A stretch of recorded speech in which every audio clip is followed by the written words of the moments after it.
Y bienvenidos a Charlas Cortas para Mujeres. Charlas Cortas para Mujeres es un espacio donde hablamos sobre violencia hacia la mujer y lo que buscamos es educar y reflexionar porque creemos que son agentes de cambio. Hoy estamos con Marta Prieto para hablar sobre femicidio. Cuando la violencia calla, cuando la sociedad calla, la violencia habla. Marta, muy bienvenida. Cuéntanos un poco Hola, de ti. hola, buenos días, buenas tardes. Bueno, pues yo soy Marta Prieto, os hablo desde Madrid, desde España.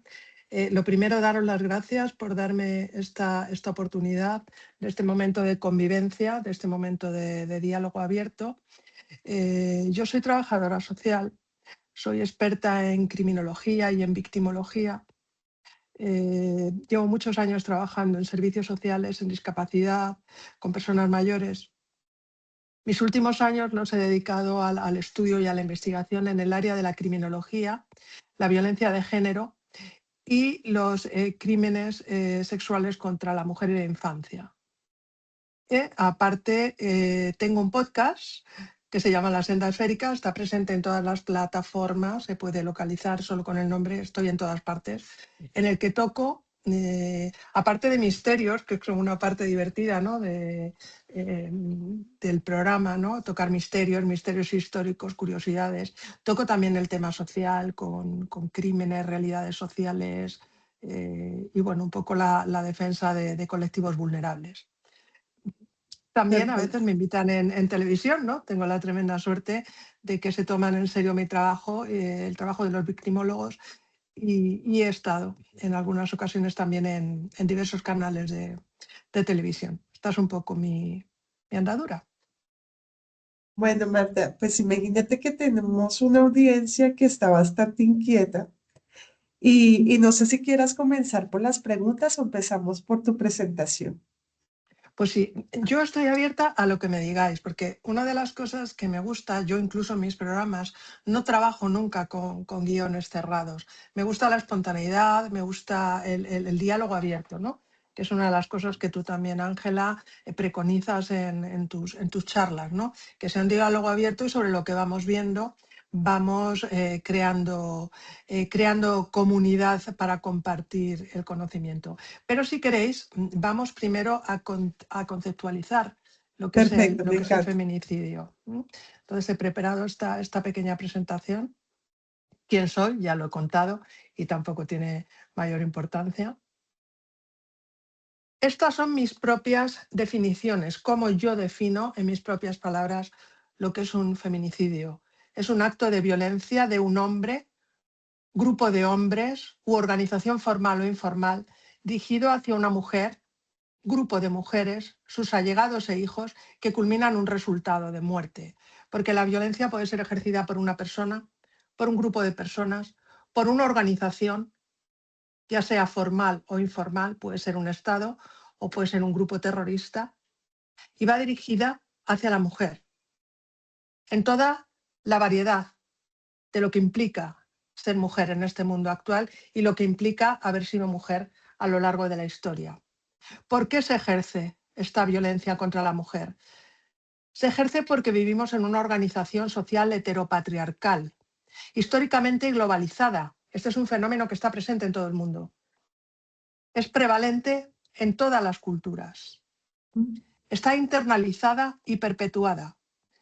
La internalizamos tanto mujeres como hombres, como niños, desde el punto de vista social, desde el punto de vista religioso, desde el punto de vista de las tradiciones. Crecemos con ello. Es algo que forma parte de nuestro ser. Es ejercida contra las mujeres por el hecho de serlo. No hace falta nada más. Ajá. Hoy en día, en este mundo es factor de riesgo nacer mujer. Con eso mismo, en cualquiera de las culturas, tenemos un riesgo mucho más alto de sufrir violencia, como vamos a ver más adelante, con respecto a los hombres. Y dentro de ser mujer, todo lo que nos rodea, nuestros hijos, nuestros allegados e incluso nuestros animales de compañía, pueden sufrir esta violencia.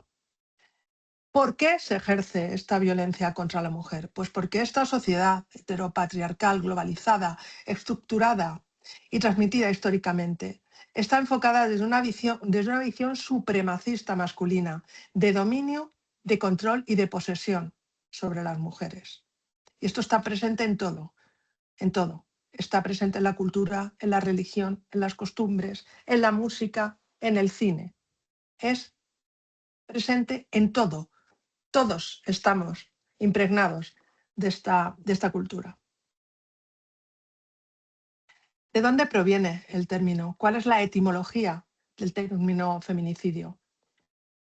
Nosotros todos compartimos el mismo idioma, incluso personas que sean francesas o que nos compartimos idiomas romances, tenemos el mismo origen, ¿no? Entonces, el término feminicidio deriva del latín feminis, que significa mujer, y el sufijo cidio, que significa acción de matar.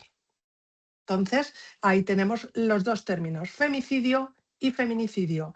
Vamos a ver la evolución de dicho término, porque aunque la diferencia es muy sutil, pero el nivel de evolución social y legislativa del término sí nos marca una diferencia. La primera vez que aparece, voy a ampliar un poquito más la pantalla, o incluso, como ahora estamos, lo voy a poner así para que lo veáis mejor. La primera vez que aparece de manera, digamos, a nivel de medios de comunicación o de medios de difusión, el término femicidio aparece en el año 1801. Y hablamos de cómo va a evolucionar el término de feminicidio de la muerte social, que es la primera vez que aparece como femicidio, al terror o terrorismo estructural. Perdón, que salta. En el año 1801, el escritor John Corry, en el libro A Satirical View of London at the Commencement of the 19th Century, una visión satírica de Londres al comienzo del siglo XIX, aparece el término femicidio, pero curiosamente no aparece como el acto de matar a una mujer, aparece como el acto de eliminar socialmente a la mujer. ¿Cómo? Porque el escritor va a asociar de manera bastante cruel, porque además vemos que el título del libro es una visión satírica, desde luego esto no tiene nada de satírico, como en aquella época, en la Inglaterra victoriana, el hecho de seducir a una mujer, de abusar sexualmente de una mujer y luego no hacerse cargo de ella a través del matrimonio o afrontar las consecuencias que tuviera esta seducción, este acto de abuso sexual hacia la mujer, suponía la muerte social de esta mujer, porque esta mujer quedaba marcada, quedaba anulada y quedaba deshonrada, con lo cual quedaba condenada a tener que ganarse la vida en las calles, puesto que ya no era una mujer que fuera apta para casarse. Y esto Ya no era incluso digna. podía... ¿Perdón? Ya no era digna. Efectivamente, era como si hubiera quedado marcada, ¿no? Era indigna, con lo cual esta mujer en la Inglaterra victoriana quedaba marcada. Si pertenecía a una familia con medios, a una familia de alta sociedad, a una familia con dinero, pues a lo mejor se podría reconducir su vida, pero siempre iba a tener esa mancha. Pero si era una mujer humilde, si era una mujer de la clase trabajadora, ya estaba condenada a la pobreza. Era una mujer que ya no iba a poder ganarse la vida. ¿Y cómo se ganaban la vida en esa época las mujeres? En la calle, en la prostitución. Con lo cual estaba expuesta a un alto riesgo de muerte temprana en un contexto de violencia. El más claro ejemplo de este femicidio lo podemos ver en un caso que es comúnmente conocido, que es incluso un mito de la cultura popular, que es el caso de Jack el Destripador.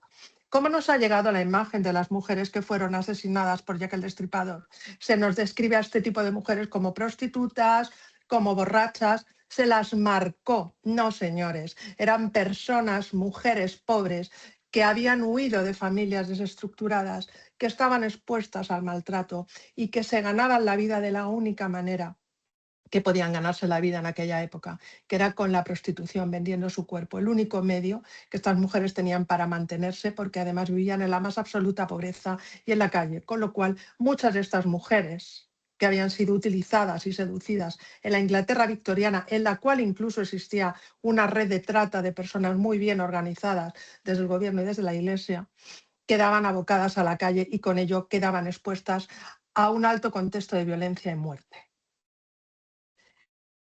Nos trasladamos al año 1976, donde vuelve a aparecer de manera pública el término femicidio, popularizado por Diana H. Russell cuando tuvo que testificar en el Tribunal Internacional de los Crímenes contra las Mujeres en Bélgica en el año 1976, y de manera muy acertada Russell nos describe el femicidio como el hecho de que por misoginia, por odio, un hombre mate a una mujer. La muerte de una mujer solo por el hecho de serlo.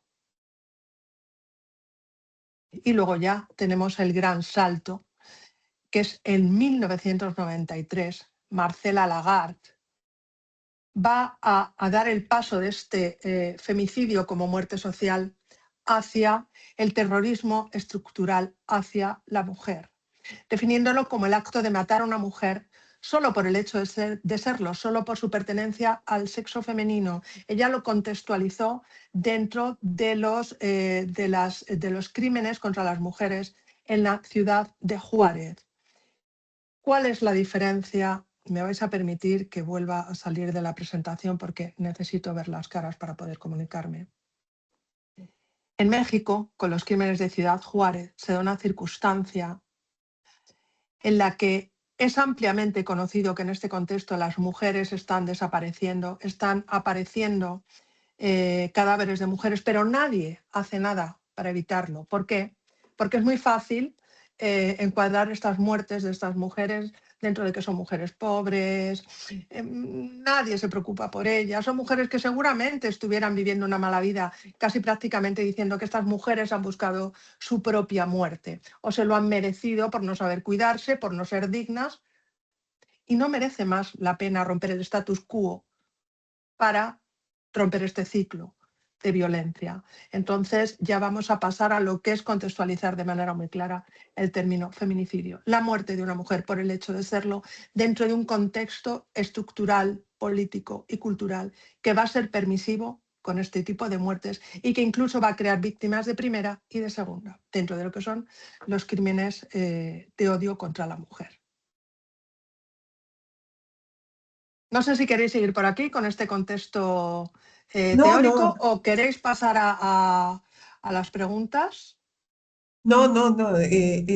Yo creo que nos estás dando aquí una educación, una cosa loca. La verdad, como que ya cuando lo vemos en texto y tú explicándolo es como wow. O sea, creo que ninguna de las que estamos acá somos totalmente conscientes de la historia y la situación que está pasando. Aquí tenemos es una pregunta que me solicitaron y dice, ¿el femicidio ha mejorado en el mundo actual versus lo que nos has contado? Bien, sí, bien. Las cifras de prevalencia, hay una cosa que es la percepción que podamos tener y otra cosa es lo que realmente pasa. El feminicidio, incluso en estados o países que hayan implantado medidas de protección contra la mujer, permanece estable a lo largo del tiempo. Hay una cifra que puede variar ligeramente de unos años a otros, pero no hay realmente una variación longitudinal en el tiempo.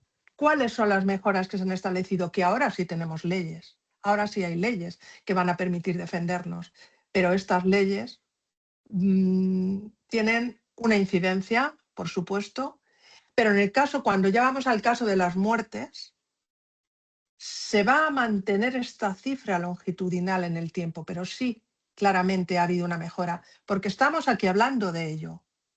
El hecho de que estemos aquí hablando de ello es ya una mejora, ya hay una conciencia por parte de los colectivos de mujeres de que este fenómeno existe y no está justificado de ninguna manera, salvo por el hecho de ser un delito de odio hacia la mujer. Y como vamos a ver, hay un concepto que se llama interseccionalidad, que es muy importante. La interseccionalidad en la violencia de género. ¿Qué quiere decir? Que por el hecho de ser mujer ya vamos a tener más probabilidades de sufrir violencia, actos de violencia. Pero ¿qué significa la interseccionalidad? Que somos mujeres en distintos contextos. Hay muchas variables que van a influir en incrementar el riesgo de una mujer para ser víctima de un crimen de violencia de género. Vamos a poner un ejemplo que voy a traer a mi país, a España. Yo soy Marta Prieto, tengo 56 años, tengo un nivel cultural, tengo unos recursos, tengo una familia y unas redes sociales que me apoyan. Mi probabilidad de sufrir un crimen o de sufrir un feminicidio seguramente sea más baja que una mujer racializada, vamos a poner una mujer africana, que haya venido a España sin papeles, que desconoce el idioma, que además tiene algún hijo y que vive en la calle, sin ningún tipo de apoyo, sin ningún tipo de conocimiento de los recursos, con miedo de que la puedan echar de su país y denuncia. En este caso, esta mujer va a tener incrementadas de manera exponencial sus posibilidades de sufrir un crimen de violencia de género. Y que probablemente, si lo sufre, pase desapercibido, porque la van a hacer desaparecer. Y va a ser una cifra invisible. Nadie va a saber ni dónde está siquiera, porque nadie sabe que está en España, su familia no la va a reclamar y la pueden hacer desaparecer de cualquier manera. En un descampado, enterrándola, quemándola. Incluso esas cifras van a estar invisibilizadas. Esta es la interseccionalidad, la manera en que la clase social, la raza, la etnia, la edad, la sexualidad y tengamos muy en cuenta la discapacidad, incrementa la posibilidad de que una mujer esté expuesta a la violencia de género e incluso a la violencia extrema con la pérdida de su vida. No es lo mismo una persona que esté sufriendo violencia de género, vuelvo a localizar, en España, donde hay una conciencia, donde hay unas leyes, donde hay una serie de recursos a todos los niveles, tanto a nivel local, a nivel de barrio, a nivel de apoyo de la Iglesia incluso, a que esta misma violencia se dé en un país en guerra o se dé en un país africano o se dé en un país de la India, donde es pandémico el maltrato a la mujer y, lo peor, socialmente aceptado. Sí, Esto aceptado, incrementa de como lo que manera pasa en exponencial. Afganistán, ¿no? Que prácticamente hay países que no hay absolutamente ninguna voz, lo cual es triste. A mí algo que me ha afectado muchísimo es como países como Irak, donde todavía casan niñas tan pequeñas, entonces aceptan 100% al pedrastra. O en casos en la India, donde queman a la mujer porque no dieron la cuota a la familia de ella, sí, la cuota. Es increíble, o sea, y todavía es tan visible y tan normalizado en esos países. Digamos, nosotros acá en Chile, a nivel Latinoamérica, creo que hay un avance altísimo. Aquí hay un tema del empoderamiento de la mujer y un tema de leyes que respalda muchísimo a la mujer. Pero que se ha visto que, ejemplo, Marta, es falta de educación, ¿sí? La gente no se documenta. Entonces, muchas mujeres dicen, no, eso es mentira, no funciona el sistema, pero es que tampoco se educan, digámoslo así, para aprender porque sí existen. Hay un montón de protecciones, es más, aquí hay casas donde llevan a las mujeres y a sus hijos para cuidarlas y resguardarlas, pero no lo hacen porque no es visible para ellas. O sea, todavía hay como una casita que, digamos, esa es una pregunta que yo te tengo personalmente. ¿A qué se debe que una mujer, a pesar que vive violencia y está en riesgo, y ella lo sabe que está en riesgo, ella o sus hijos, no hacen algo? Porque, digamos, en charlas cortas, digamos, yo he visto que hay charlas muy puntuales donde se ha conseguido expertos de situaciones muy puntuales que, digamos, yo he evidenciado o conozco de las que son partícipes de este grupo y me contestan como, no, Ángela, me fui a hacer el manicure. Entonces uno queda, pero ¿cómo así? Si estás en riesgo y todo esto te está pasando, pero es más importante hacer otras cosas. Bien, vamos a ver. La vivencia de la violencia de género es muy particular y cada caso tiene sus propias características, como hemos hablado con la interseccionalidad. Una mujer puede estar siendo víctima de violencia de género sin siquiera saberlo, porque está reproduciendo unos patrones de actuación, de conducta, que están interiorizados y que son aprendidos y justificados dentro de su entorno cultural. Hasta hace poco, aquí en España, el hecho de que un marido diese de bofetadas a una mujer, incluso la partiese la nariz o la mandíbula, estaba considerado como un asunto familiar, algo que se tenía que dirimir en familia, que era un asunto entre ella y su marido y que algo habría hecho para que la pegara. Bueno, pues vamos a dar el salto, vamos a adelantar unos años y vamos a decir, sí, esa mujer sabe que está sufriendo violencia de género, esa mujer sabe que su marido no se está portando bien, pero esta mujer tiene 2 hijos, no tiene medios, no tiene a dónde irse. Esta mujer está muy condicionada. Una mujer que está sufriendo violencia de género, lo primero, va a tener seguramente una dependencia psicológica. Hay una cosa que es el ciclo de la violencia, ¿no? Como el depredador, la persona, el agresor que ejerce violencia contra la mujer, sabe cómo manejar esta violencia de manera que cree una adicción en esta relación. Aquí como podemos ver cómo funciona este círculo de la violencia, que además se reproduce de manera infinita. Dentro de la convivencia se va a dar una acumulación de tensión en la vida diaria, situaciones que el hombre va a considerar como un ataque hacia su masculinidad, hacia su dominio o hacia su control, y estas situaciones le van a hacer acumular tensión, acumular una ira, una frustración que le va a llevar hacia una ira. Cualquier cosa, cualquier hecho, cualquier evento puede provocar una explosión en esa situación tan tensa. Y en esta explosión el hombre va a ejercer un acto de violencia contra la mujer, la va a pegar, la va a humillar, todos los tipos de violencia que se pueden ejecutar contra una mujer, que son múltiples: violencia física, violencia verbal, violencia económica. Bien, ¿qué es lo que pasa después de este acto de violencia? Que el hombre sabe cómo manipular a la mujer y pasamos a la fase de luna de miel. Perdóname, no sabía lo que hacía, es que tengo mucho estrés, es que estoy muy estresado por mi trabajo, es que tú no sabes lo que yo sufro, lo que yo hago por cuidaros. Además, tú tienes la culpa porque me provocas. Es que fíjate, hablas con otros hombres. Es que fíjate, vas con minifalda. O es que fíjate, no sabes cocinar. La mujer se siente culpable y dentro de ese contexto educativo en que se le ha transmitido ese estereotipo, esos roles de géneros en los que la mujer tiene que ser sumisa, cuidadora, y sobre todo una de las cosas más peligrosas que yo creo que podemos compartir todas las mujeres, que son los mitos del amor romántico. El amor todo lo vale, es el hombre de tu vida, el amor todo lo puede. Contigo pan y cebolla, aunque seamos pobres, el amor todo lo supera. No, el amor hay veces que mata, como por eso estamos aquí hablando. Entonces todo eso está tan dentro de todas nosotras y nosotros, porque los hombres también tienen estos roles, estos estereotipos interiorizados. Entonces, pongámonos en el lugar de esta mujer que está sufriendo esta violencia extrema por parte de su pareja, por parte de su marido, de su cónyuge, en un entorno machista, tradicional, en un entorno conservador, lo que supone para esta mujer denunciar. Puede ser que no sea creída, puede ser incluso que sea culpabilizada y que además no haya ningún recurso de apoyo para que esta mujer pueda realmente escapar de su agresor. Y si además no tiene formación, no tiene independencia económica, ¿de qué va a vivir esta mujer? Esta mujer se va de su casa. ¿Y dónde vive? ¿Dónde empieza una nueva vida? Es tremendamente difícil.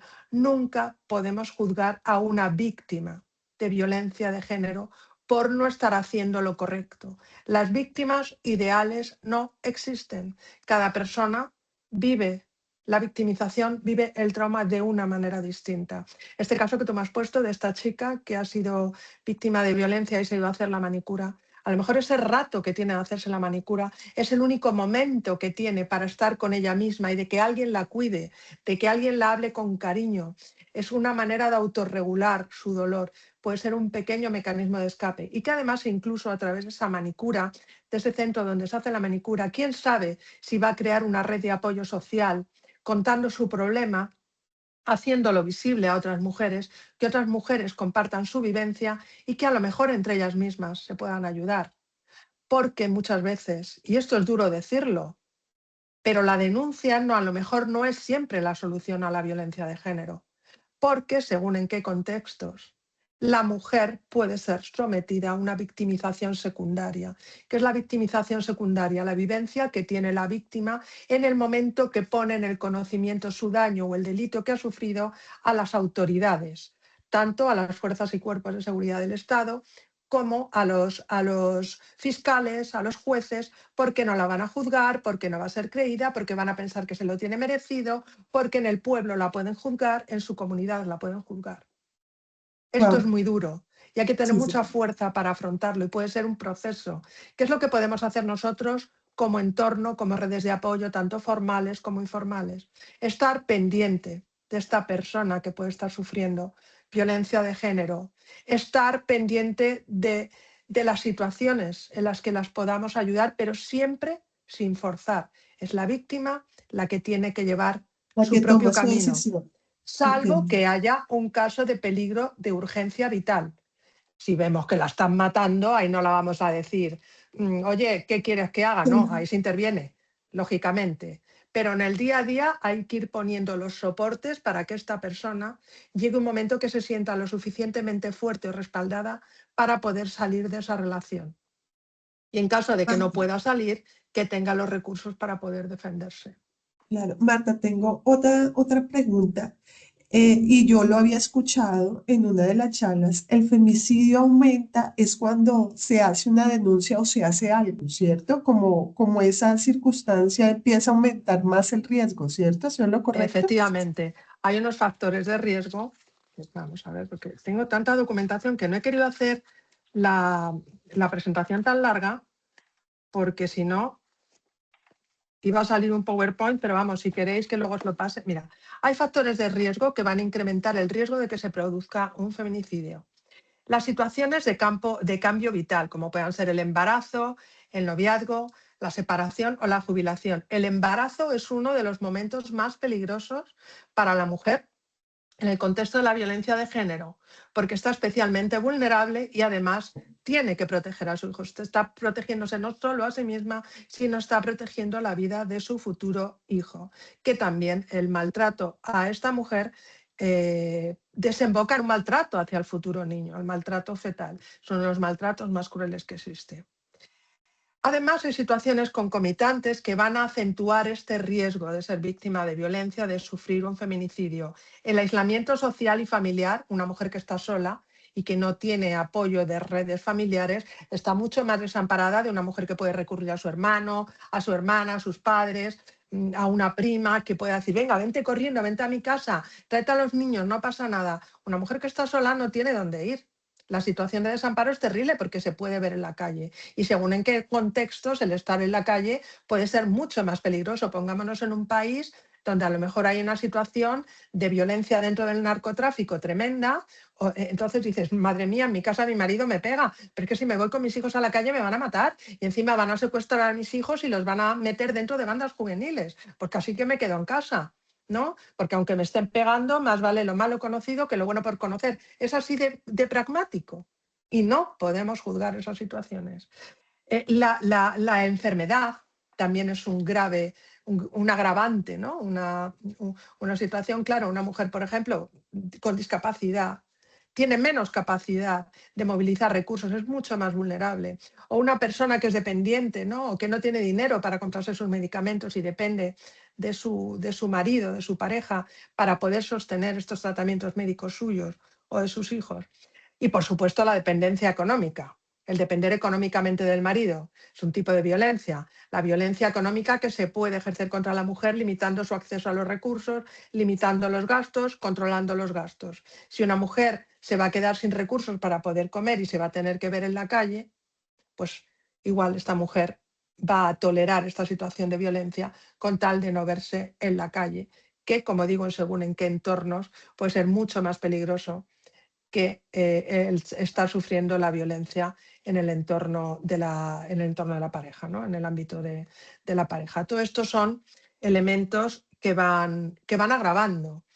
¿Y cuándo se dispara ya de manera alarmante el riesgo de un feminicidio? Pues cuando la mujer planta cara, cuando la mujer ya le dice a su marido, me voy de casa, te voy a denunciar he presentado una denuncia porque me pegaste ayer o antes de ayer, me voy a ir y me voy a llevar a los niños. O incluso puede ser que tú vayas a la cárcel. Aquí es donde el marido, donde la pareja puede llevar a cabo este acto de violencia extrema. Porque hay hombres que incluso prefieren afrontar el ir a la cárcel tras haber matado a su mujer antes que la humillación de ser juzgados o de ser llevados a la cárcel por no cumplir sus deberes como padre o como esposo. Prefieren incluso 10 o 12 años de cárcel antes que estar pasando una pensión por alimentos a su mujer y a sus hijos durante el resto de su vida. Esto ha sido verbalizado recientemente en un análisis pericial. Un señor que había matado a su mujer y sus palabras fueron: prefiero aguantar 10 años de cárcel a pasar 40 años de pensión de alimentos a esa puta. Wow. Fue así, él dijo, 10 años de cárcel, los paso, encima yo me considero que soy un hombre, un macho alfa, porque he matado a mi mujer para defender a mis derechos, y prefieren esos 10 años de cárcel. No, hace poco aquí Así de duro es el hace contexto del poco hubo una feminicidio. noticia también así de dura. Acá el papá mató a un niño de 2 años por no dar la cuota de alimentos.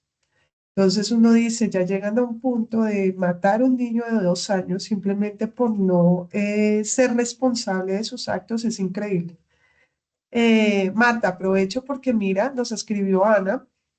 Es un honor y una escuela de alto nivel, su exponencia maestra Marta Prieto. Trabajo para la Policía Nacional Civil de El Salvador. Este mes hemos sido testigos de 2 femicidios. Es inconcebible e inaceptable. Me gustaría tener el material para exponerlo en el campo de batalla como mujer profesional. Esa es como una. Ellas es un grupo grande que nos estaba acompañando de la policía. Ellas tienen ahorita un tema muy puntual, entonces nos pidieron que hay ciertas preguntas que tengo directamente de ellas para que ellas puedan después ver la grabación. Perfecto. Sí, sí que puedo pasaros material, porque he preparado bastante material, entonces yo puedo compartirlo y además al final de la presentación o tú, Ángela, puedes compartir mi correo electrónico que yo estaré encantada de poder prolongar toda esta información. Perfecto, muchas gracias. Estoy viendo aquí, porque ya he maximizado la pantalla, para... mira, una de las cosas que quería compartiros, que esto sí es interesante. Estáis viendo la presentación, ¿no?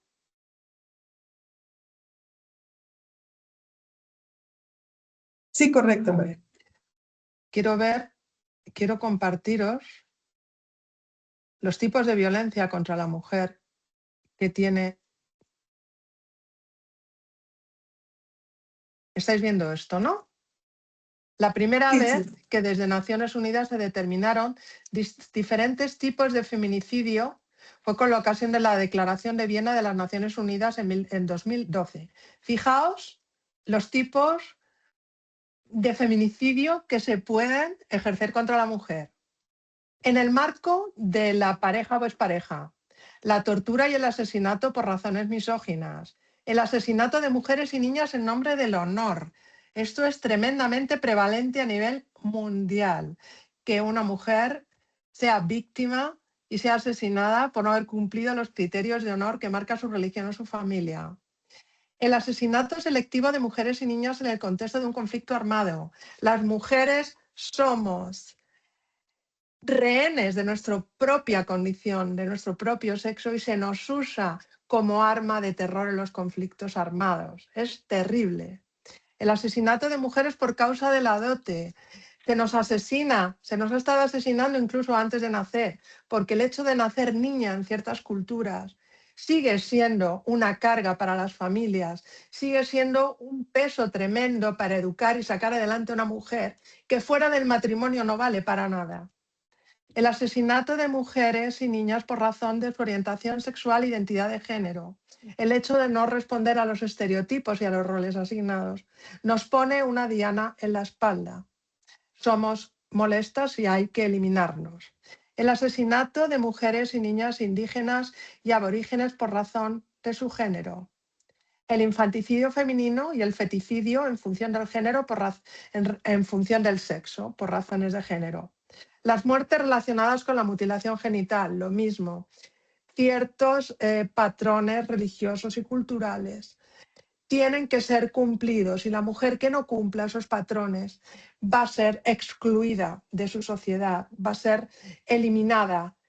Pero las que tienen que cumplirlo, además sin haberlo elegido, porque estas mutilaciones genitales tienen lugar cuando las niñas son muy pequeñas, pueden conducir a la muerte, porque las condiciones en las que se realizan estas mutilaciones genitales son extremadamente peligrosas por falta de higiene, por falta de formación. Es terrible. Las acusaciones de brujería. Ojo, esto hoy en día, aunque parezca mentira, sigue. En ciertos países las mujeres siguen siendo acusadas de brujería y tristemente además esto va asociado a la pobreza, a la edad y a la soledad. Mujer anciana, mujer sola, mujer que va a tener una diana en la espalda y que va a ser el punto en el que converjan las violencias de ciertos grupos. Y luego los feminicidios relacionados con bandas de delincuencia organizada, traficantes de drogas, narcotráfico, trata de seres humanos. Estamos viendo que las ocasiones para que se ejerza esta violencia. ¿Hola? ¿O se ha ido la...? No, ahí te estamos viendo, Perdón, te estamos perdón, viendo. como no se oía, No, no, creía que no, se había ido. Digo, madre mía, cómo se no. había cortado. Es que el tema está Bueno, tan interesante que yo creo que todos estamos así, o sea. si queréis contar, si queréis cortar en algún momento, y esto ya no vamos a ir, no quiero entrar dentro de todo lo que es la criminalidad sexual, porque vamos a centrarnos un poco en lo que es la violencia de género, pero sí quiero dar toda esta visión global para que veáis por qué está tan justificada la violencia de género, porque es que la violencia contra la mujer es algo estructural e histórico. Está asumido, es tan antigua como el ser humano.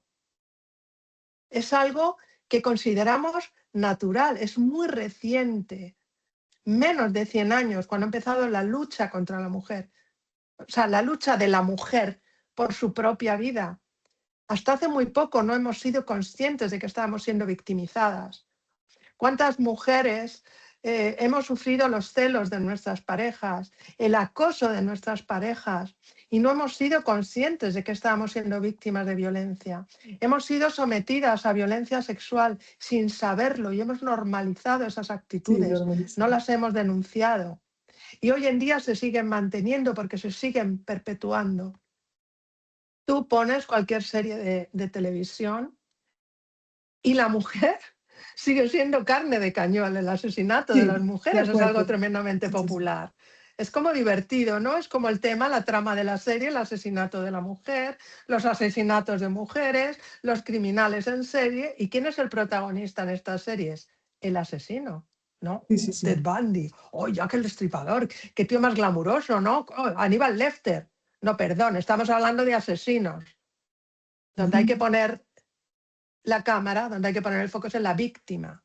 Y a lo mejor Correcto. empezar a cambiar la dialéctica de estas series de televisión, de la música, del maltrato globalizado, estructurado y perpetuado contra la mujer en sus múltiples facetas. Y ahora, por favor, hacedme alguna pregunta porque yo me pongo a hablar y no Aquí tengo un paro. montón, tengo un montón. Sí, por Sino que favor. hay muchas que ya te has respondido. Eh, bueno, digamos, ¿cómo influye la normalización de la violencia en la invisibilidad del femicidio?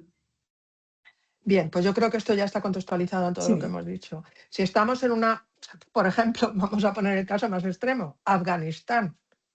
La mujer está reducida a un bulto.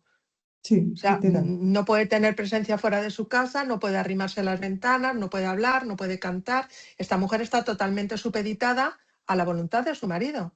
Y lo que pase Ujú. de puertas adentro de la casa, nadie lo sabe. Exacto.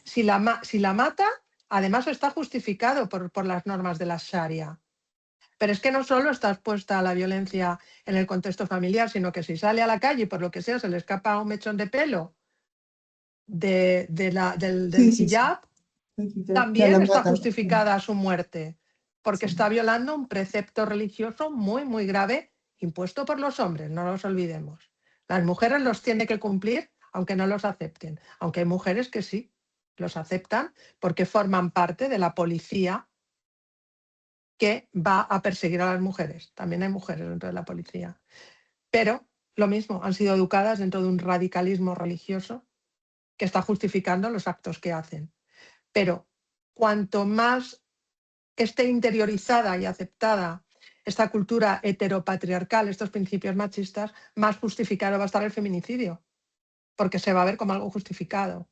Un feminicidio en el contexto familiar, bueno, algo habrá hecho, seguramente no era buena madre, pobre hombre con lo que trabaja, ella fíjate, encima que la mantienen, se ha ido con otro, o no cuida a sus hijos, no, si es que en el fondo se lo merecía. Si esa mujer estaba sometida a explotación sexual, si estaba sometida a prostitución, si es que era una prostituta, si es que al final, fíjate, con la mala vida que llevaba y además se drogaba, ¿qué más quiere? Pues bastante, ¿no? Bastante, si se lo merecía. La mujer víctima en contextos de guerra es un arma arrojadiza, somos Sí. rehenes, o sea que es que está dentro de estos contextos, está justificado, forma parte de una estadística y ya está. Es así de triste. Bueno, sobre el marco legal y político, ¿qué establece el convenio de Estambul respecto al femicidio? Bien, el Convenio de Estambul protege a la mujer, niños y niñas en cualquier contexto de cualquier tipo de violencia que se genere por el hecho de ser mujer. Es un convenio marco que fue firmado por 46 países y suscrito por 38. Los países que lo han suscrito, estas normas son de obligado cumplimiento y desde la fecha de su firma en el 2015, España se adhirió en el año 2014, estaban obligados a realizar una legislación en la que se persiguiera, se protegiera y se previniese los actos de violencia contra la mujer y entre ellos, el más grave de todos, que es el feminicidio. Pero Marta, Está, en la realidad, sí, ¿sí se está ejerciendo en esos países que firmaron o se quedó en letras? no en todos. Mira, por ejemplo, España es uno de los países que tiene una de las normativas más avanzadas en protección contra la mujer. Yo, en el marco de mis estudios, como hemos comparado el marco legislativo con otros países de Europa, la verdad es que estoy tremendamente orgullosa de la legislación española, porque con la Ley Integral de Medidas de Protección de Violencia de Género 1/2004 se dio un gran salto, porque a partir del año 2003 además empezó a contabilizar las víctimas de violencia de género, de feminicidio. Antes no se tenían en cuenta, era un asesinato, un soricidio, o incluso hubo momentos históricos en los que en España estaba justificado. A partir de ahí se hizo un gran salto legislativo. Por ejemplo, en España, para que se considere feminicidio dentro del contexto de violencia de género, la mujer tiene que estar casada o haber tenido o mantener una relación de pareja o análoga a la de pareja con su agresor. Por ejemplo, el asesinato de una prostituta, perdón, de una mujer explotada en la prostitución, en situación de prostitución, no está considerado feminicidio. Se puede considerar dentro de otro tipo de agravantes, pero no está considerado feminicidio. Por ejemplo, en Chile, a partir de la ley Gabriela, cualquier tipo de delito de odio con resultado de muerte contra la mujer sí está considerado feminicidio. Es un tipo de homicidio agravado. Me parece que en México también está así, no conozco la legislación de todos los países, pero según los países sí está recogido. Luego es distinto que se cumpla o que se demuestre ante las leyes, ¿no? Que esa Sí, claro. es la parte más dura. La ley existe, pero luego hay que aplicarla. Pero aquí en España sí que es de obligado cumplimiento. En el momento en el que se detecta un homicidio en el contexto de violencia de género, porque ha sido por parte de la pareja, expareja, novio, se considera ya crimen de violencia de género, se considera feminicidio. Y en los casos en los que no está considerado feminicidio, dentro del contexto de violencia de género, es un crimen agravado, ya puede ser por delito de odio, por vulnerabilidad o incluso a partir de la ley 10/22, la famosa ley del sí es sí, de medidas para la integridad de la libertad sexual, sí se considera el feminicidio dentro del contexto de la violencia sexual. Pero la implementación de este tipo de medidas es distinta en cada uno de los países. Y además es muy curioso que ha habido países donde se han implementado unas medidas muy estrictas de protección hacia la mujer y el resultado ha sido que se han disparado las cifras. Parece que es en Wow, Suecia lo que se da la paradoja sueca, ¿no? Donde es un país donde la mujer donde la cultura feminista igualitaria, ¿no? De igualdad entre sexos y géneros está muy bien establecida, pero sin embargo tiene unos niveles muy altos de violencia de género wow, increíble. aún Mira, teniendo unas leyes, un apoyo, una cultura de igualdad y de reparto ujú, de roles entre hombres y mujeres. Pero aquí en España, por increíble. ejemplo, sí. Y pienso que en Latinoamérica se está haciendo un gran trabajo porque por los casos que yo sigo, las leyes existen. El problema que yo veo es el contexto social, la invisibilización social del delito, el no querer admitirlo como violencia de género, porque esto incrementa en gran parte las penas del agresor. Ah, ok. Bueno, Cuando ha hay habido otra unas... pregunta. ¿Cómo se aborda el femicidio en los marcos normativos de la ONU? Bueno, siempre cuando estamos hablando tanto de convenio de Estambul como de la ONU, nos está dando unas referencias marcos, porque los países son soberanos en la elaboración de sus leyes. Entonces, dentro del convenio de Estambul, me vuelvo a remitir a él, son unas directivas marco que pueden o no pueden ser obligatorias según cada una se promulgue, ¿no? En este caso, el convenio de Estambul para los países que lo han suscrito, no que lo han firmado, sino los que se han adherido y se han suscrito, sí es de obligado cumplimiento. Ah, ok. Los que no, cada uno tiene su libertad y luego cada uno de los países desarrollará unas leyes. Luego hay unos mecanismos de control. En el caso del Convenio de Estambul es el informe Grevio, que se realiza no sé cada cuántos años, no sé si es cada 4 años, me parece. No estoy dando el dato exacto porque no lo sé de manera concreta. Pero sí se emite el informe Grevio, el mecanismo Grevio, y es el informe Sombra, en el que se hace un control de cómo se han implementado estas leyes y los resultados, pero siempre estamos hablando de referencias marco, de pautas que se deben de seguir para el desarrollo, pero no son obligatorias. En el Convenio de Estambul, quien ha suscrito sí, pero como referencia en la ONU no. En la ONU siempre nos va a dar marcos de referencia y criterios de actuación, pero Ah, no ok. son leyes de obligado cumplimiento. Perfecto. Mira, sobre señales de alerta y prevención, ¿cuáles son los principales red flags que pueden identificar riesgos de femicidio?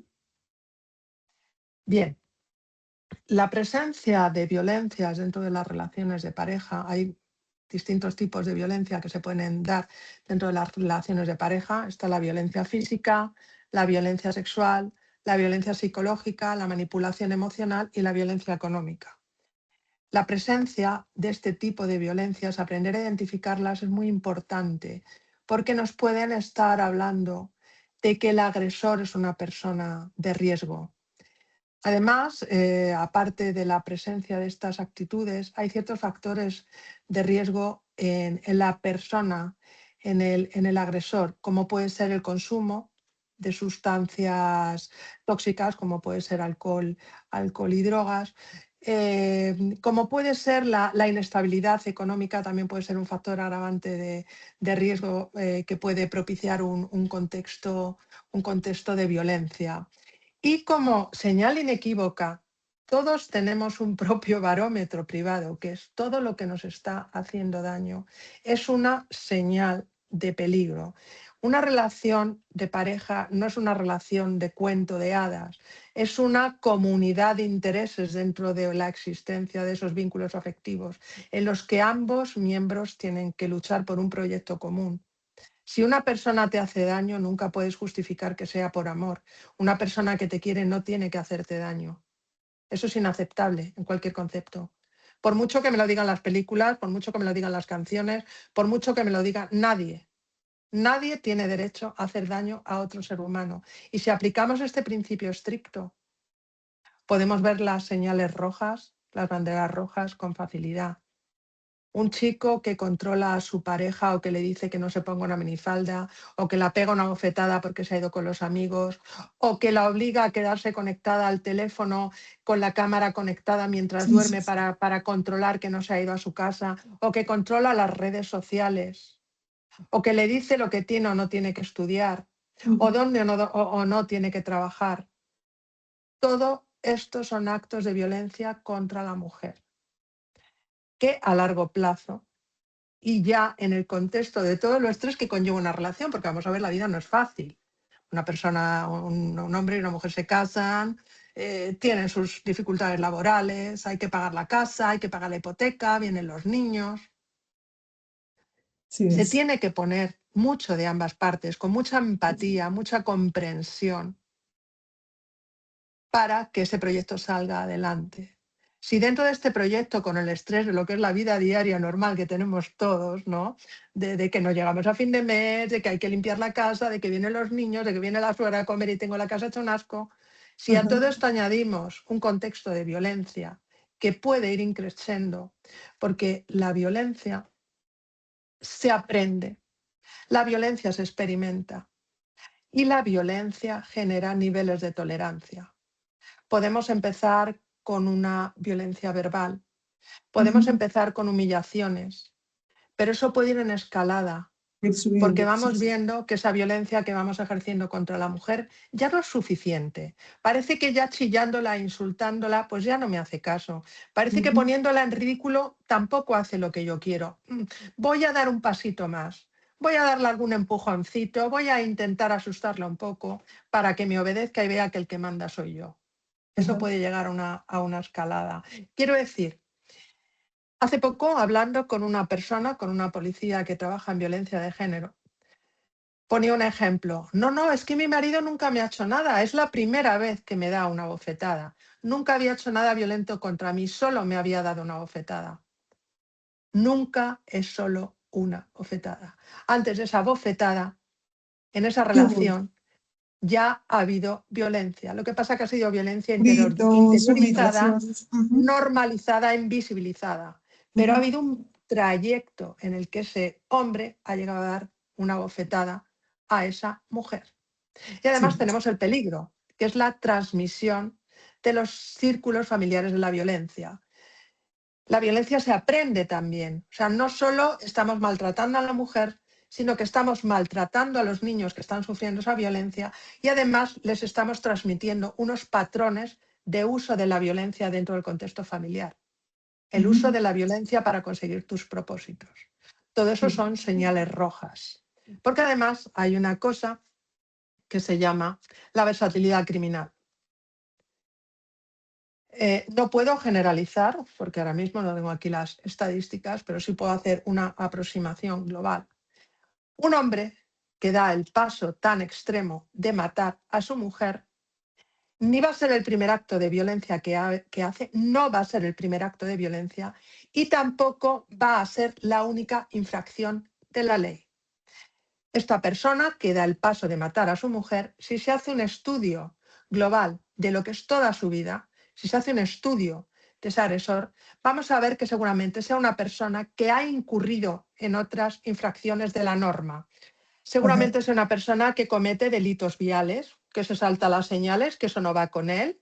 Seguramente es una persona que conduzca y beba, porque dirá, no, yo controlo, yo soy un tío muy macho y a mí desde luego el alcohol no me afecta porque yo soy especial. Seguramente ejerce violencia en otros círculos, siempre y cuando sea hacia personas vulnerables, porque Ujú. generalmente estas personas que ejercen esta violencia de género no se van a poner en riesgo. Solo van a ejercer esa violencia donde ellos piensan que tienen el control. Ujú. Ellos nunca se expondrían a una violencia donde vayan a resultar dañados.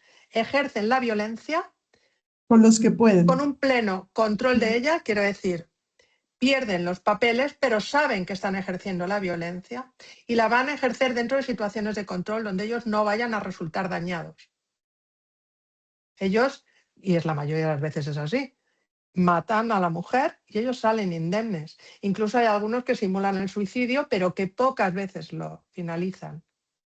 fingen una situación de suicidio, Digamos, pero en no la Colombia finalizan. hay una ley, no sé ahorita si actualmente la han arreglado, pero digamos, justificaban al agresor que era un acto emocional. Entonces, como era emocional, digamos que le quitaban años o sí, porque pues imagínate, o sea, estaba muy afectado porque su esposa, yo qué sé, lo engañó con otro hombre.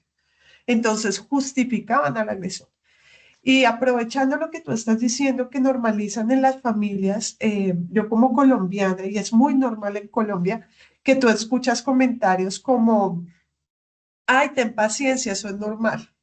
El matrimonio es así, ¿sí? O sea, alguien tiene que ceder, o sea, y está tan normalizado tantas cosas que tiene que asumir la mujer, como el tema del cuidado, que de una, o sea, el cuidado es para la mujer, tanto para sus hijos como para los padres o para alguien con una enfermedad en la familia. Entonces, automáticamente sale del sistema laboral, sale de todo y eres la cuidadora.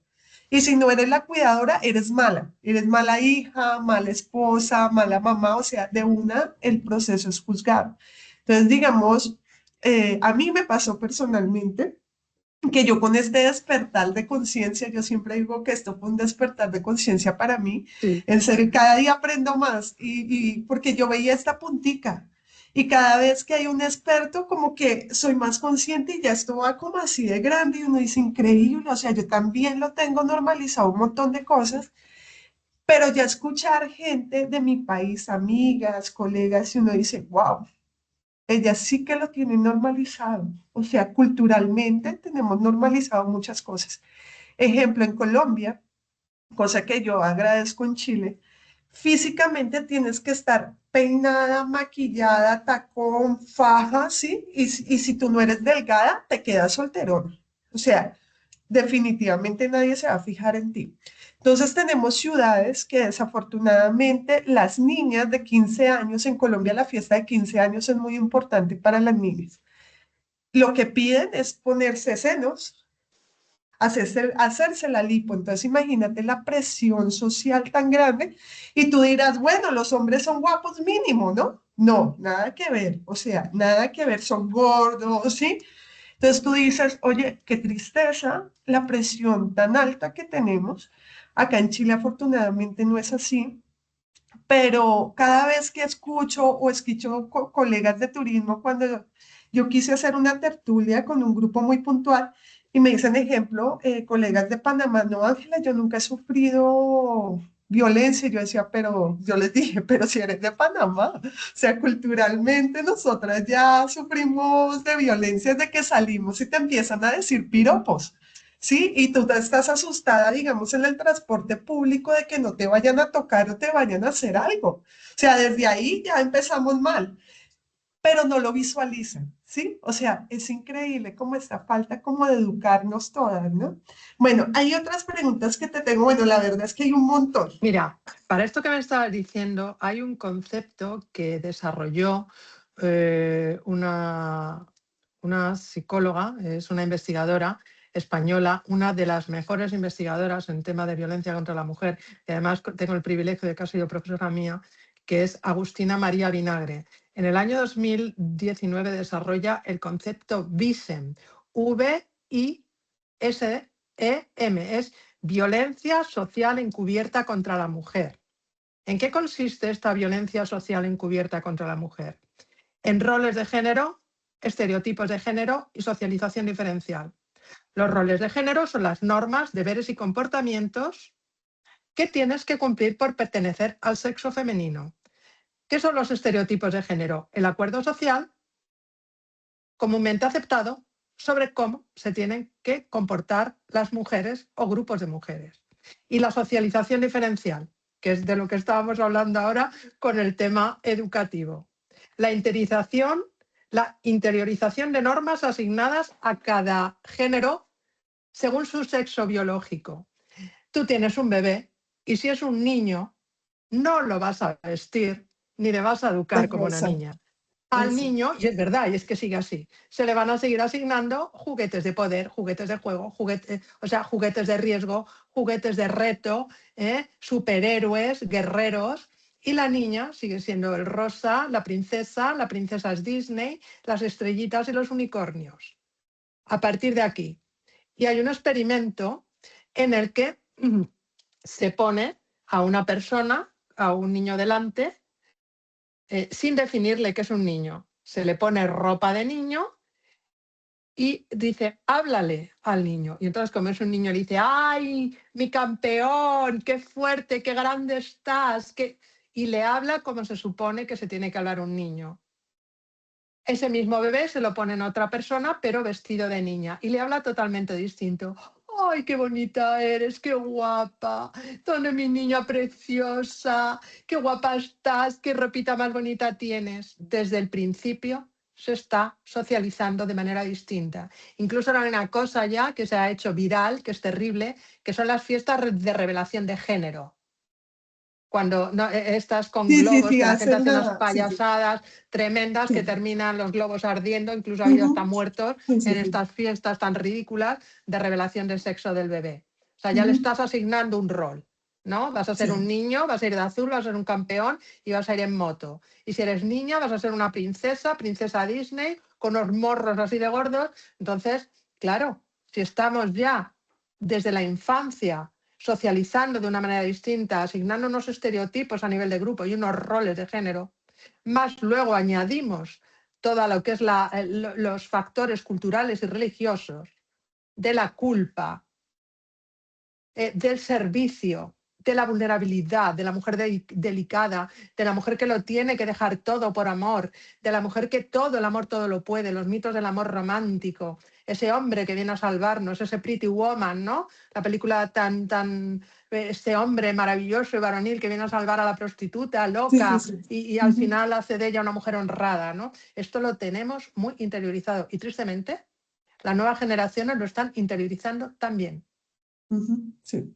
Se está transmitiendo a través de otros valores, se está transmitiendo a través de otros canales, porque la cultura, la tradición siempre va a encontrar sus medios para transmitirse y para quedar grabados en el inconsciente de las personas. Ahora se transmite de otra manera. La música actual tiene muy interiorizado ciertos comportamientos agresivos para la mujer. El consumo de pornografía está victimizando de nuevo a la mujer bajo una supuesta libertad sexual, está volviendo a perpetuar los patrones de dominio y de violencia a la mujer como objeto de placer, porque ese es otro de los roles que se nos asigna a las mujeres.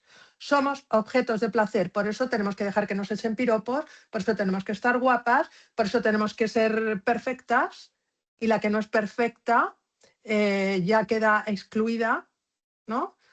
O la mujer que no responde a los roles de género y no va a satisfacer ese placer sexual de los hombres solo por la simple razón de que no le gusten los hombres o porque no le da la gana.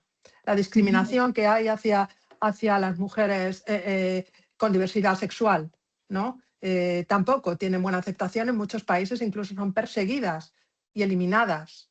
Y ujú. a día de hoy sigue habiendo prejuicios contra ellas, ¿no? Bueno, sí. Marta, Por no otra cumplir pregunta, los roles y los aunque, patrones de aunque género. ya nos las resuelto un poco, dice, ¿qué rol juegan las instituciones educativas y laborales en la detección temprana de violencia? Vale, las educativas.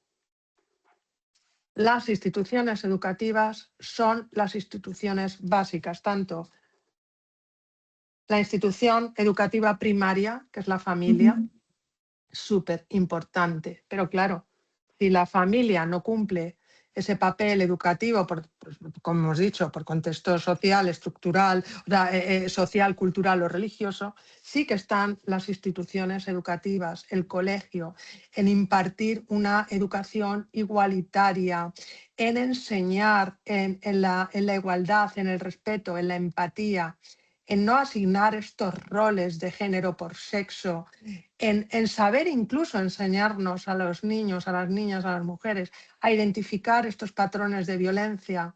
Es muy importante porque si nos educan para aprender a identificarlos, probablemente vamos a saber prevenirlos o erradicarlos cuando se den. Si una niña de 13 o 14 años inicia una relación con un niño y sabe identificar esas cosas que le pasan como patrones de violencia, la estamos dando las armas para poder erradicarlos, para poder salir de esa relación o para poder reconducirla.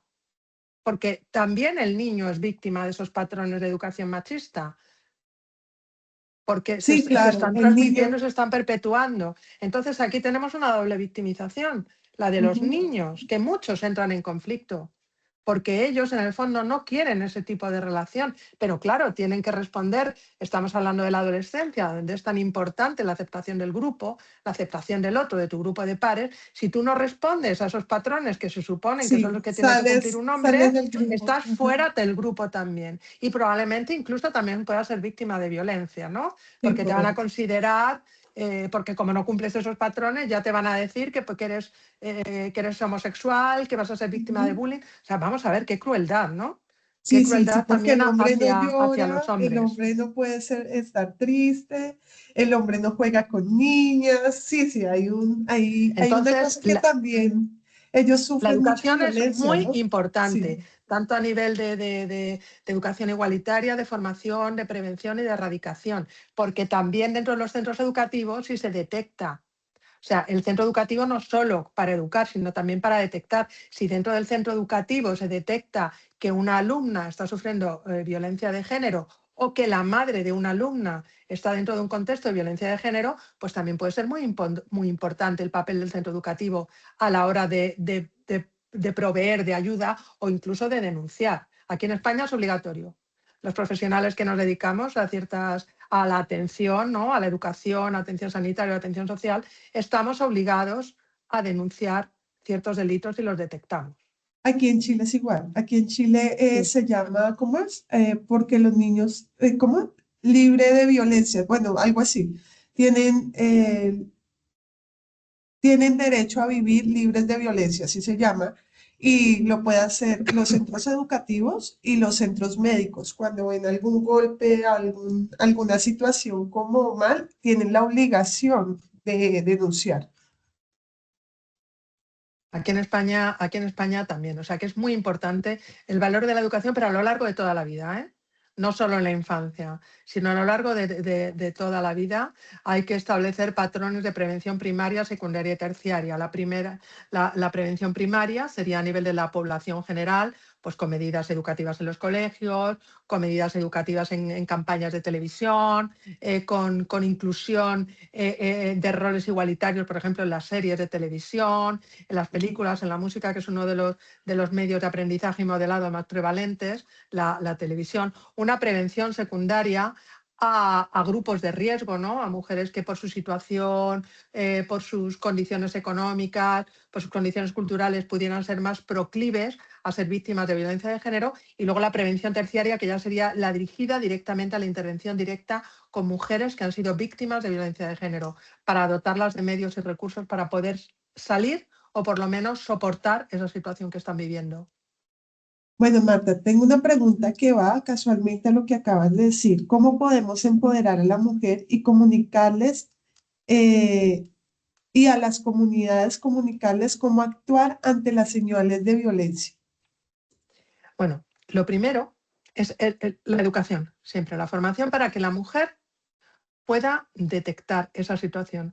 Y luego, no se puede generalizar porque yo no puedo intervenir lo mismo en una comunidad urbana que en una comunidad rural o una comunidad indígena. Hay que ser tremendamente respetuoso de las intervenciones que se hacen. Entonces, no puedo hablar de manera global.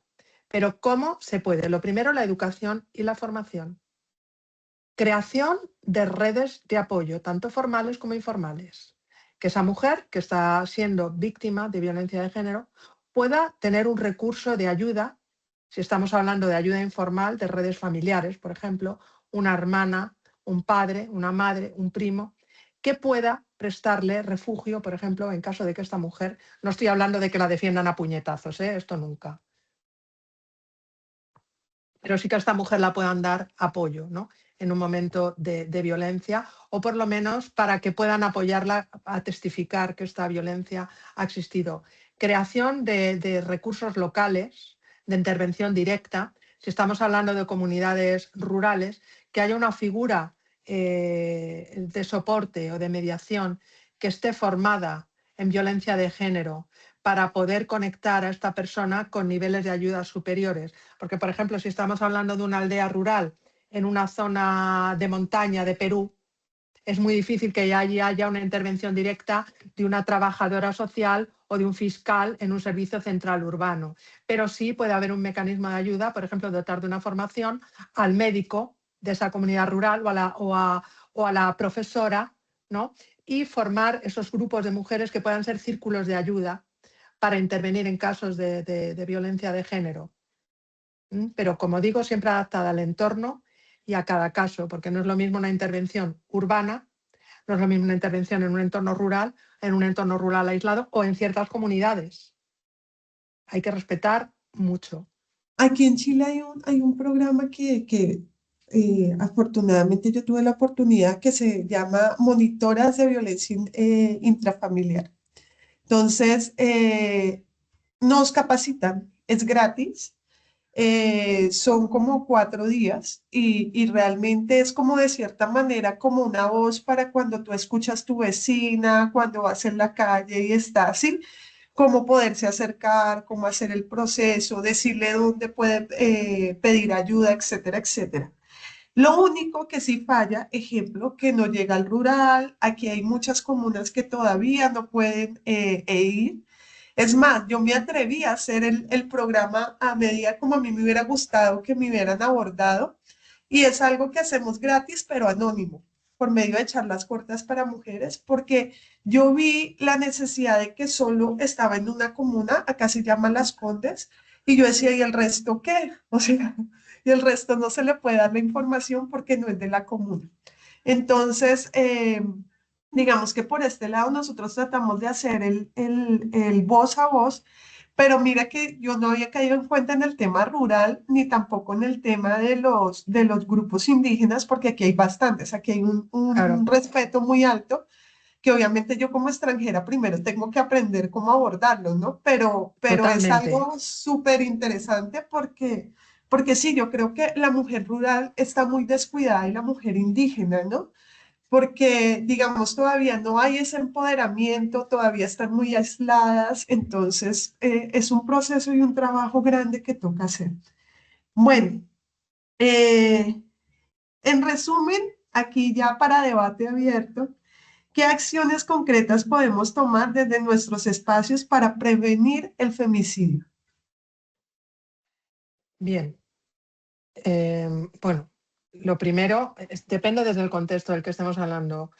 Yo, por ejemplo, como trabajadora social, como especialista en estos temas, yo intervengo desde la divulgación. Luego hago también trabajo social de casos. Por ejemplo, yo cuando me llega un caso, primero lo escucho para saber con quién estoy hablando, qué contexto tiene esa persona, qué posibilidades y de qué recursos la puedo dotar. Entonces, esto yo creo que se puede extrapolar a todas y cada uno de nosotras como profesionales o simplemente como mujeres. Si queremos intervenir desde un punto de vista micro, desde un punto de vista más cercano, del tú a tú, si somos conscientes de que una persona está sufriendo este tipo de violencia, estar pendientes de ella. Si tenemos la suficiente cercanía e intimidad como para poder hablar con ella, por lo menos brindarle la mano, no decir, estamos aquí, si en un momento dado me necesitas, puedes llamarme. Si, por ejemplo, es un vecino o alguien que conocemos o estamos atestiguando ese tipo de violencia en la calle, no sacar el móvil para grabar, sacar el móvil para llamar a las fuerzas del orden, porque esa persona o sus hijos pueden estar en peligro. A nivel de profesionales, implicarnos, mojarnos, aunque vayamos en contra de la norma, aunque vayamos en contra del consenso social, la violencia no es aceptable para nadie, en ningún contexto y hacia ninguna persona. La violencia no está justificada y fuera de lo que son estados de delirio o estados de psicosis, el agresor siempre tiene la capacidad de decidir. No me vale ninguna excusa, ni que la mujer lo haya provocado, ni que es una mujer en situación de prostitución, ni que es una mujer que se droga. Nada puede justificar la muerte de una persona o de sus hijos. nunca está justificado y dentro de ningún contexto. A niveles educativos, intervenciones, planes generales o convenios marco, como estos que hemos estado diciendo, en los que cada país, acorde a sus realidades, aplique unas leyes para la prevención. Y a nivel global, estas cadenas, ¿no?, de concienciación que estamos haciendo, de crear ruido, de ir hablando, aunque se nos diga que somos pesadas, aunque se nos diga que le estamos robando derechos a los hombres. No, no estamos robando derechos a los hombres, estamos ganando los nuestros, que es distinto, porque hemos estado en desventaja durante toda la historia de la humanidad. Toda la Solo historia hace del mundo. 100 años, solo hace 100 años que hemos empezado a levantar la voz y muchas mujeres han muerto en el camino y muchas van a seguir muriendo. Entonces, solo por eso ya merece la pena seguir peleando, De aunque no acuerdo. cumplamos la norma y aunque seamos molestas, porque también hay muchos hombres que están apoyando esto, porque Sí, sí, sí, sí. gracias a Hay Dios, muchos, la nueva masculinidad, le dicen. claro, claro, Sí, sí, sí, y muy todo es un proceso de conscientes. cambio, todo es Sí, un sí, proceso sí. de cambio, porque yo misma no soy la misma que hace 10 años, ni que hace 5 años, porque cada día tengo un conocimiento nuevo y cada día estoy más capacitada para ver ciertas actitudes que antes no reconocía como machistas o como violencias. Hace tiempo yo veía normal, ¿no? O tenía como aceptado, aunque no me gustara, que iba por la calle y si pasabas delante de un grupo de hombres, te acosaran verbalmente, lo veías como algo normal. No es que son así, nunca me ha gustado, ¿eh? Porque yo creo que a A todas nos ninguna. azora y a todas nos Ujú. molesta que si vas por la calle tan tranquila, pases Nos alrededor de 5 asusta, a veces, señores, muchas veces asusta. claro, y empiecen, guapa, vaya culo tienes. Por favor, qué horror. Y que encima los hombres piensen que nos están haciendo un favor. No, no, si es que te estoy alegrando el día. No, perdón, no me estás alegrando el día. Sí, Me estás de acuerdo. asustando. Sí, Yo sí, salgo a sí. la calle porque me da la gana, no tengo por qué cumplir tus criterios estéticos, ¿no? Eso No, sí le mira, gustas. Y si no le hace, gustas, eres gorda, eres fea. O sea, que si les gustas y cumple sus patrones sexuales, guapa, vaya, ¿no? Y si eres gorda, fea, o sea, de verdad, todas hemos sufrido esto, ¿no? sí, sí, sí, Que, de que si acuerdo. les gustas, te acosan. Y si no correspondes a sus criterios estéticos, encima te insultan. Sí, sí, Es que sí. es tremendo. No, y hay un estudio que hicieron hace poco que decía que digamos que tú vas a ir a la estación de transporte. Entonces tú sales de tu casa, entonces le hacen las preguntas a hombres y a mujeres. Entonces decían, a los hombres, el resumen era que ellos preferían ir por el camino corto para llegar rápido. Y Claro. nosotros preferíamos ir por el camino largo, pero seguras. O sea, nosotros preferimos hasta caminar más y que no sea oscuro y que ojalá haya gente. O sea, siempre estamos en un proceso diferente a los hombres, ¿no? Es como cuando tú vas a un bar o a un pub y te vas a tomar una bebida, uno siempre está como, me van a tomar como fácil, te llegan como si tú fueras a buscar otra cosa. O sea, pero un hombre va y se sienta en un pub o en un bar y está bien, está, no tiene ese temor que tenemos nosotras. Yo me acuerdo, yo viví una época en Londres y yo decía Londres, ¿no? Pues se supone que es Londres. Y fuimos a un pub con dos amigas, pero nosotras nos veíamos muy latinas y se nos acercaban literalmente para otra cosa. O sea, y nosotras estábamos era sentaditas tomándonos nuestra cerveza. Mira, fue tan agobiante y tan incómodo que un español X, yo no sé dónde salió ese hombre, y se tuvo que acercar como si fuera amigo de nosotras para que Qué se barbaridad. quitaran. Entonces ahí aprendimos que no podíamos ir a un bar solas, sino que tenía que haber una figura de hombre. Así teníamos un grupo de amigos gays, así fuera gay, no importa, pero acompáñenos un hombre. Imagínate, y eso era en Londres. Entonces tú dices, wow, o sea, nosotras siempre estamos en un proceso como muy de protección, ¿no? Ten cuidado, no sé qué. Aquí en Chile también se ha hecho un proyecto o se está haciendo, realmente se está haciendo un voz a voz con la primera infancia. Porque sí, se está hablando a las mujeres, sí, se está hablando a los adolescentes, sí, se está hablando a los hombres, porque aquí hay mucho el término feminazi, ¿no? Entonces las que alzamos la voz es que somos feminazis. Entonces, porque no se habla en la primera infancia, que es donde empieza como a normalizarse la situación. Pero entre esas de la primera infancia es a los apoderados, acá le dicen apoderados, serían los papás, porque viene desde casa. Entonces, ahorita se está haciendo guías, se está haciendo material para trabajar en los jardines y en los colegios. Entonces, todavía hay mucho trabajo que hacer, pero también estoy muy contenta porque aquí en Charlas Cortas también hemos tenido un grupo grande de hombres, hombres que quieren hacer el cambio, hombres que son ahorita conscientes de nuestra reacción. Porque imagínate que yo le decía a uno, oye, pero ya las mujeres reaccionamos como para pelear. Y decía, Ángela, es normal. Tantos años de sumisión, tantos años, pues la curva también tiene que subir en algún momento, porque ya están prevenidas, ya están cansadas, ya, ¿sí? Y en algún momento nivelará, pero ahorita es normal la reacción de muchas ante la violencia. ¿Tú qué opinas Mira, sobre eso? nosotras, las mujeres, partimos de un plano asimétrico. O sea, en la lucha de los derechos partimos de un plano asimétrico porque los hombres están a alta altura y nosotros estamos mucho más abajo. Entonces, tenemos que lograr equilibrar esto. Entonces, no es cuestión de robar derechos a los hombres, no, nadie pretende, pero sí igualarlos con los nuestros. No tenemos por qué estar en ese plano de asimetría, en ese plano de discriminación en absoluto, pero es que esto es prevalente a nivel mundial. El hecho de ser mujer es un factor de riesgo en todas las culturas. Entonces, tenemos que luchar por eso. Y claro, la pérdida de derechos a ciertos colectivos, pues no les No les gusta. gusta, No exacto, les no gusta, pero les es que no gusta. estamos hablando de perderlos, estamos hablando de compartirlos. Pero claro, ellos van a perder ese dominio, van a perder esa sumisión de la mujer. ¿Qué pasa? Hoy en día se culpa de Esos todo a la mujer. privilegios. Hoy en día se culpa de toda la mujer. No, es que la mujer ya no se queda en casa cuidando a los hijos. Sí, sí, No, claro, es sí. que tenemos el mismo derecho a trabajar que tú. Es que la población está envejeciendo porque las mujeres ya no tienen 14 y 15 hijos. Perdona, ¿qué mujer hoy en día quiere tener 14 o 15 hijos?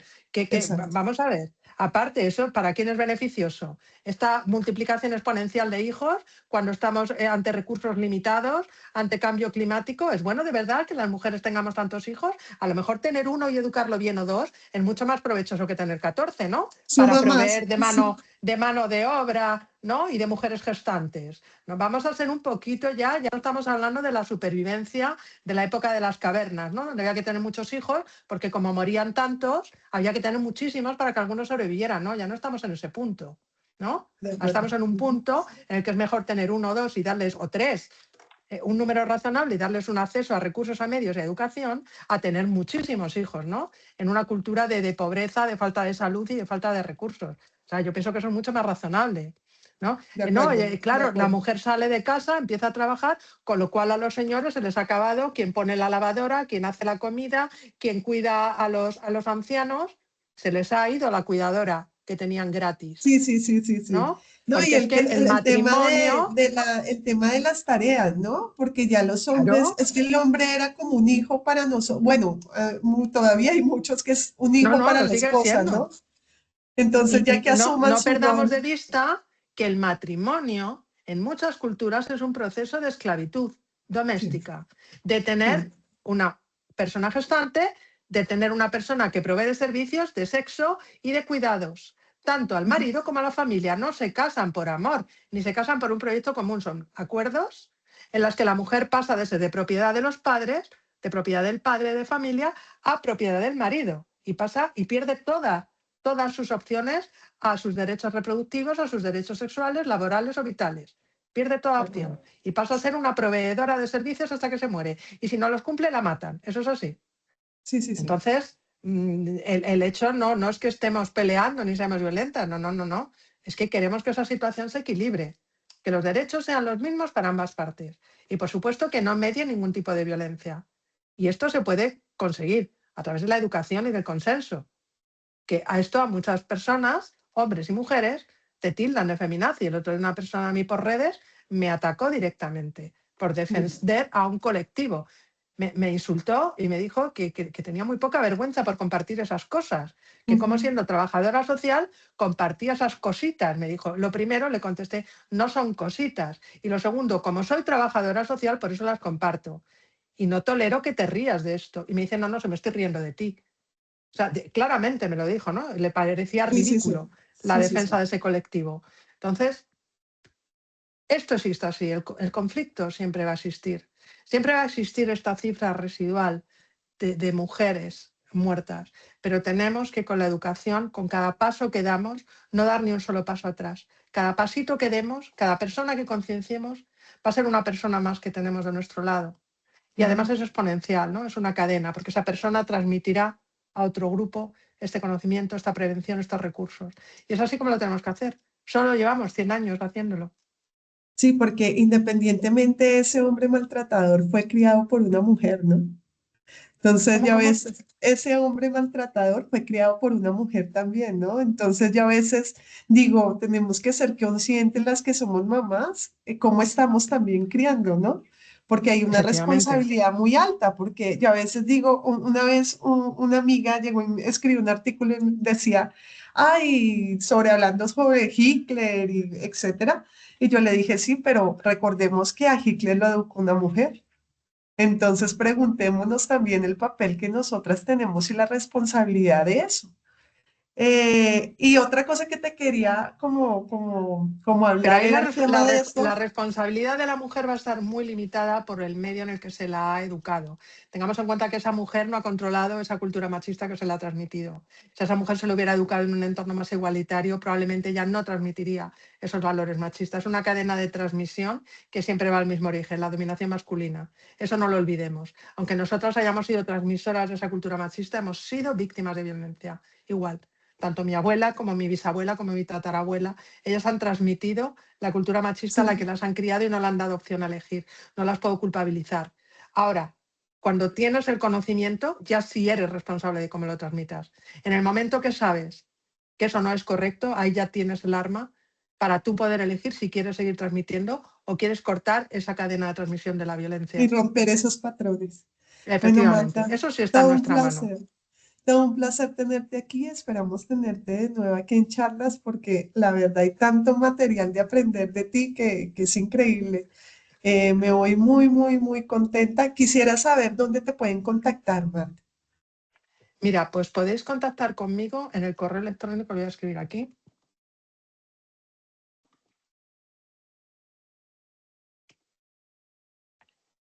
rutasyesferas@gmail.com. Y luego podéis buscarme en LinkedIn. Os puedo compartir mi perfil.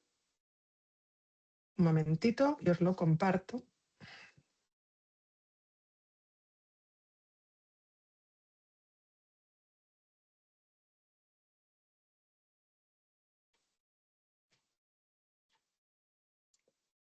Vamos a ver, quiero copiar el enlace.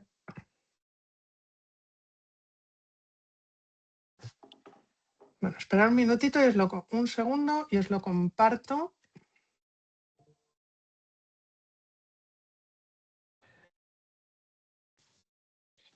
Ahora mismo no puedo porque estoy compartiendo pantalla y tampoco quiero entrar a logarme. Lo mejor, Tranquilo, no te afanes. rutasyesferas@gmail.com y por mi nombre, Marta Prieto, en LinkedIn. Perfecto, muchas gracias. Y luego mi podcast, que es La Senda Esférica, también por ahí podéis conocer mi trabajo, porque tengo hechas varias investigaciones sobre...